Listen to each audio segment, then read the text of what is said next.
The monster of the family, wild like a glitch, a Samoan werewolf, don't call him your bitch. Unleashed from the leash, no tribal control. He'll dog walk your ass and then howl at your soul.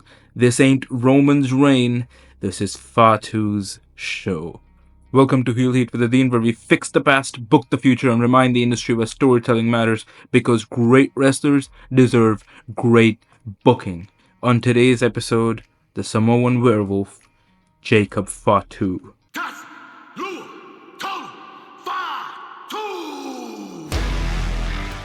We start off at WrestleMania. It's LA Knight versus Braun Strowman versus Jacob Fatu for the United States Championship with Solo in Fatu's corner. We have ourselves a 15-minute slugfest, from Braun and Fatu breaking the stadium around them to LA Knight hitting BFTs to everybody. It is a war. In the closing moments of the match, Jacob Fatu hits Braun Strowman with a mighty moonsault. All is set. Braun Strowman is completely out of it. But just as soon as Fatu is about to cover Strowman, out of nowhere, he gets hit with a Samoan spike. It is Solo Sikoa. For the third time in a row at WrestleMania, Solo has Samoan spiked someone he's not in a match with. Solo has betrayed his brother. Jacob Fatu lies there in the corner with wide open, confused eyes. LA Knight capitalizes on this opportunity and covers Braun Strowman to retain the United States Championship.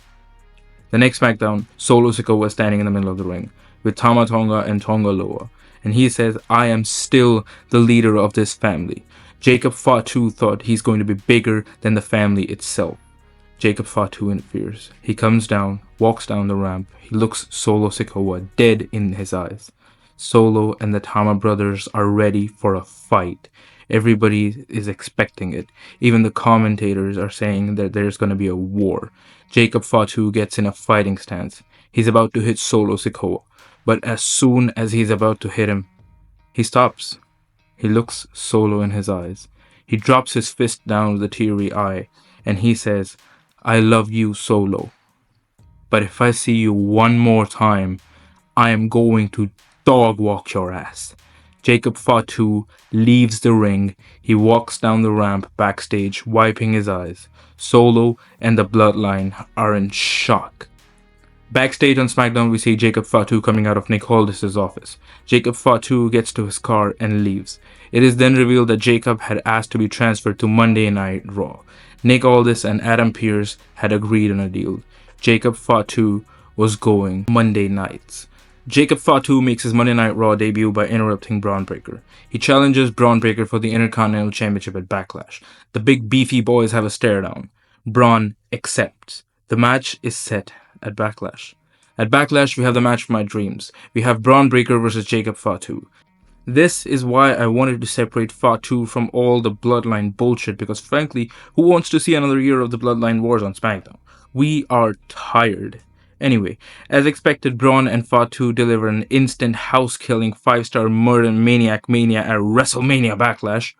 Braun spears Jacob Fatu, only for Fatu to stand 3 seconds later.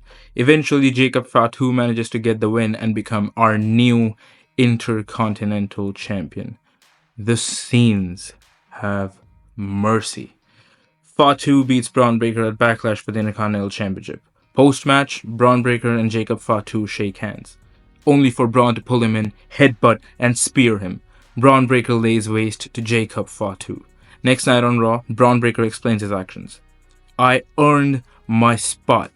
No cousins, no bloodline. I was bred for this in NXT trenches while you were getting handed main roster moments.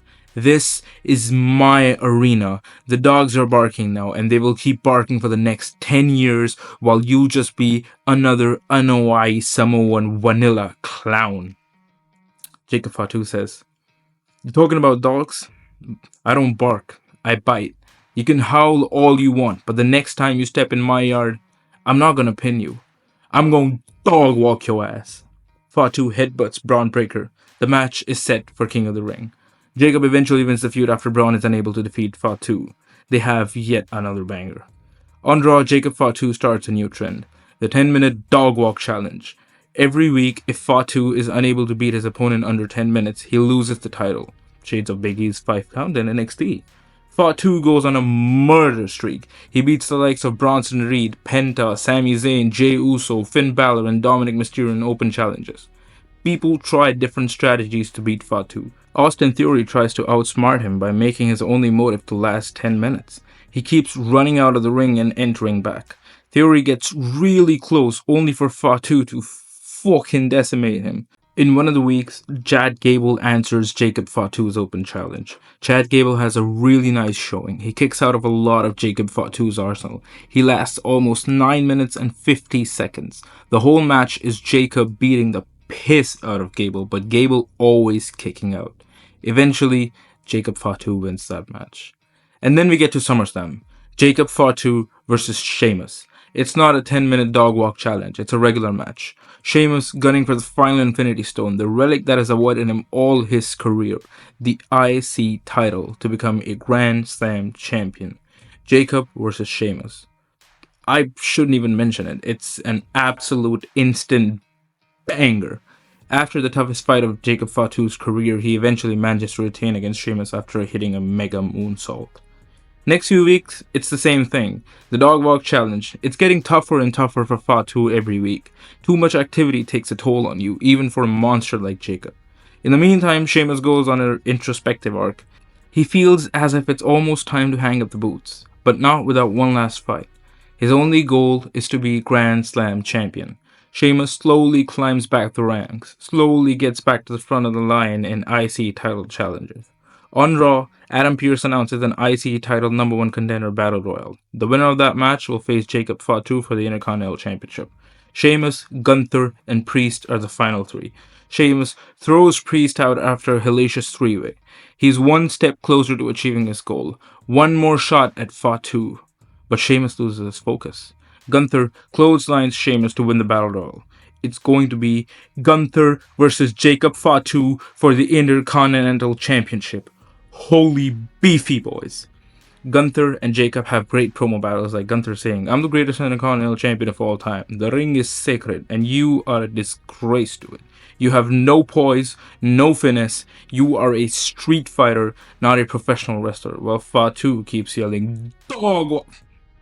At Survivor Series, it's another one of my wettest dreams. It's Gunther versus Jacob Fatu. 30 minutes of pure, unfiltered carnage. Barricades, tables, the stage, everything is broken. Gunther and Jacob Fatu manage to break the sacred Netflix table. Papa H is going to have to spend big money on this one. In the closing moments of the match, the referee is caught in the carnage. Both men are equally matched. Fatu manages to hit Gunther with a second mega moonsault, only to get spiked in the throat. It's Solo Sikoa again. His timing of interference is as good as his outfits. Peak.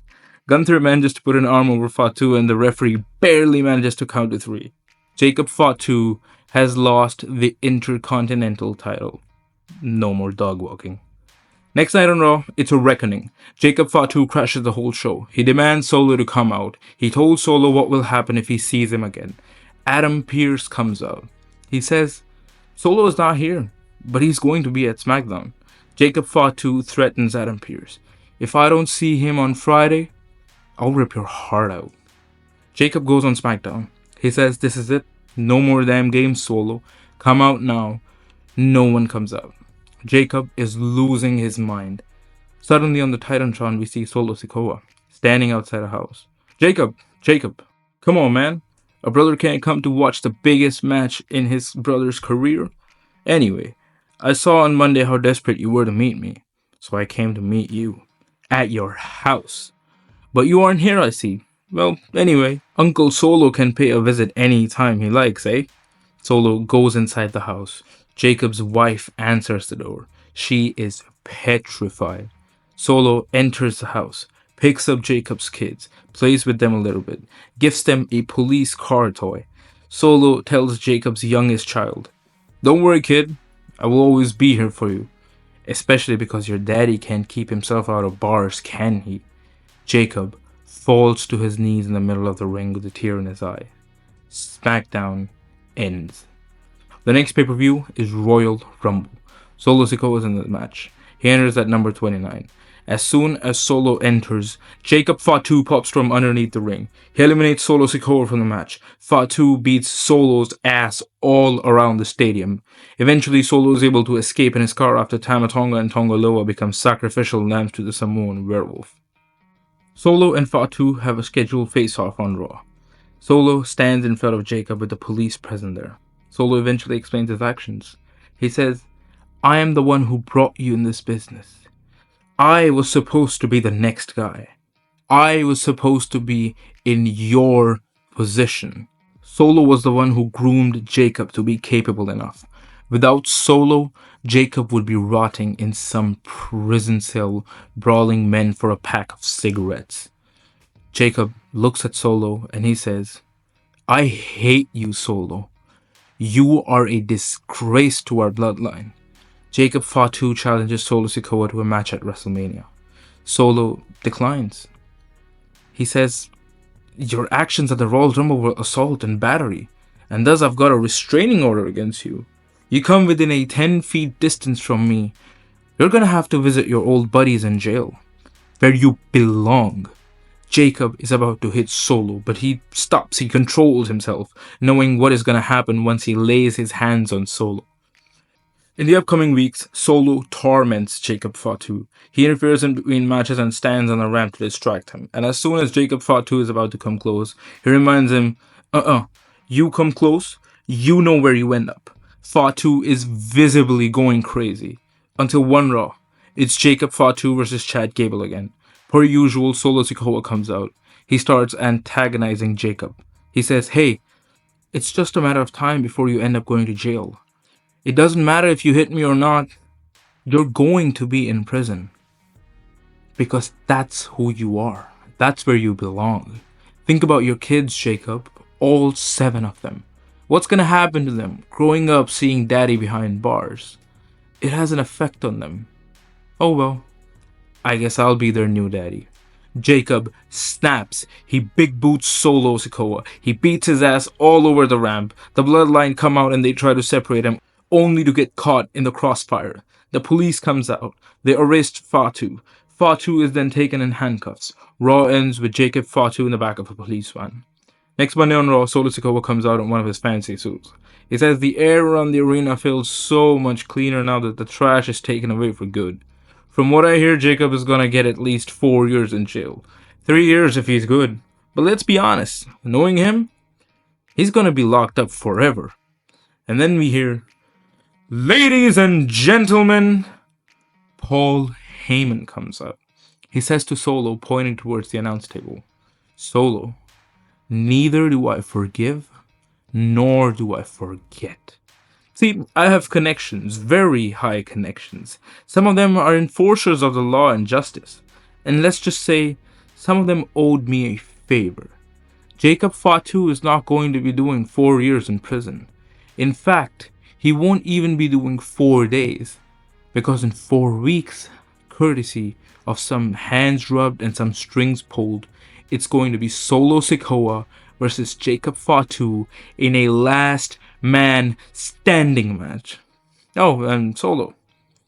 Jacob Fatu made bail yesterday, and there is no restraining order this time. Jacob Fatu's music hits. Fatu nods at Heyman on his way to the ring. Solo is royally Fatu destroys Solo and lays waste to him. He says, "Solo, at WrestleMania, I'm going to dog walk your ass again." Jacob Fatu beats Solo Sikoa at WrestleMania after constantly managing to stand up even after the assault from Tama Tonga and Tongaloa. Jacob Fatu has conquered all his demons and slayed his own brother at WrestleMania. So there you have it, a year-long singles run with captivating feuds with Bron Breakker, Sheamus, and Gunther, the 10-minute dog walk challenge, and the emotional ending to the Solo Sikoa feud. After this, Jacob Fatu beats someone like Drew McIntyre in the main event of SummerSlam to win the World Heavyweight Championship. Let me know in the comments what you guys liked, what you guys didn't like, and how you would have booked Jacob Fatu done right, only if Triple H was watching.